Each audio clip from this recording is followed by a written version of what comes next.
Selamat datang dalam A Moment with God. Kiranya setiap kita menikmati momen indah bersama Tuhan melalui firman-Nya yang membawa kita mengalami sukacita dan pengharapan di dalam Kristus Yesus. Let us take a moment with God.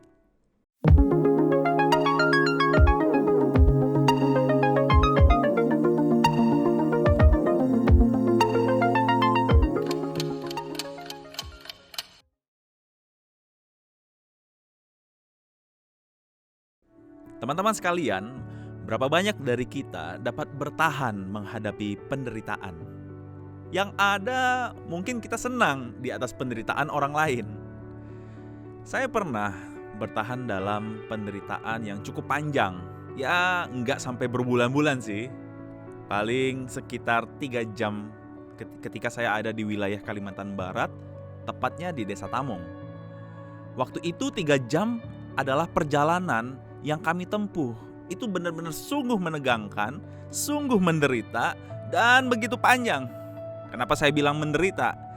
Jelas, saya tidak pernah naik turun gunung, teman-teman. Apalagi berjam-jam. Jelas saya sebut itu menderita karena saya tidak tahu medan perjalanan yang kami tempuh. Sehingga saya hampir sempat jatuh, tapi ya nggak sampai jatuh ke jurang ya. Jelas saya menderita karena di sana nggak ada sinyal. Saya nggak bisa menghubungi keluarga saya, orang-orang terdekat saya. Dan jelas saya menderita karena saya harus tinggal di hutan selama 2 bulan. Bagi saya, ini hal terberat yang pernah saya alami di tengah pelayanan. Karena saya hanya berdua dengan rekan pelayanan saya. Dan kami tidak kenal dengan warga di sekitar.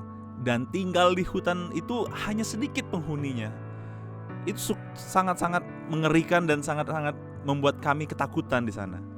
Namun saya menyadari saya tidak akan mampu, teman-teman sekalian, menjalani pelayanan ini dengan sukacita kalau pikiran saya terus-menerus merasakan ini adalah sebuah penderitaan.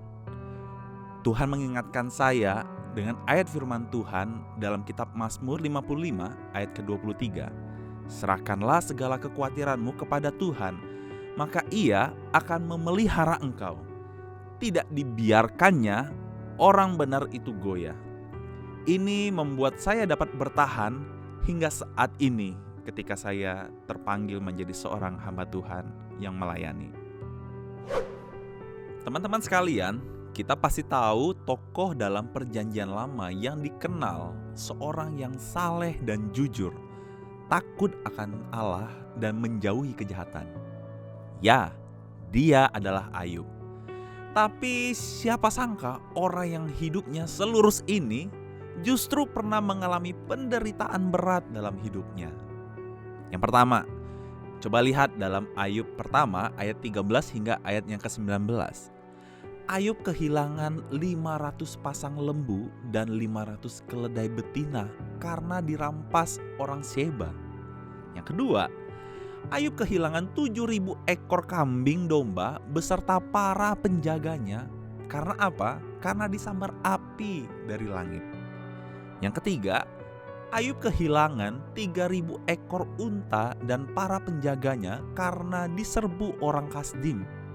Yang keempat, Ayub kehilangan 7 putra dan 3 putri sekaligus karena rumah tempat putranya yang mengadakan pesta itu rubuh menimpa mereka.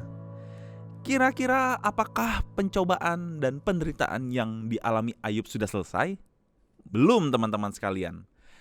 Ayub harus kembali menghadapi pencobaan dan penderitaan yang kelima, di mana Ayub ditimpa bara busuk di sekujur tubuhnya. Itu terdapat di dalam Ayub 2 ayat yang ke-7. Kemalangan Ayub belum berakhir karena istri yang seharusnya menjadi tiang penopang dalam kehidupannya justru mengejeknya dan menyuruh Ayub untuk mengutuki Allah Israel. Tidak lama kemudian itu teman-temannya juga, teman-teman Ayub secara tidak langsung menuduh apa yang dialami Ayub sesungguhnya karena dan akibat dosa. Kalau kita totalin semua, Ayub menghadapi 7 pencobaan, dan pencobaan-pencobaan yang dihadapi oleh Ayub bukanlah pencobaan yang ringan, teman-teman sekalian. Lantas, Bagaimana Ayub dapat menghadapi dan melewati setiap pencobaan yang terjadi atas kehidupannya.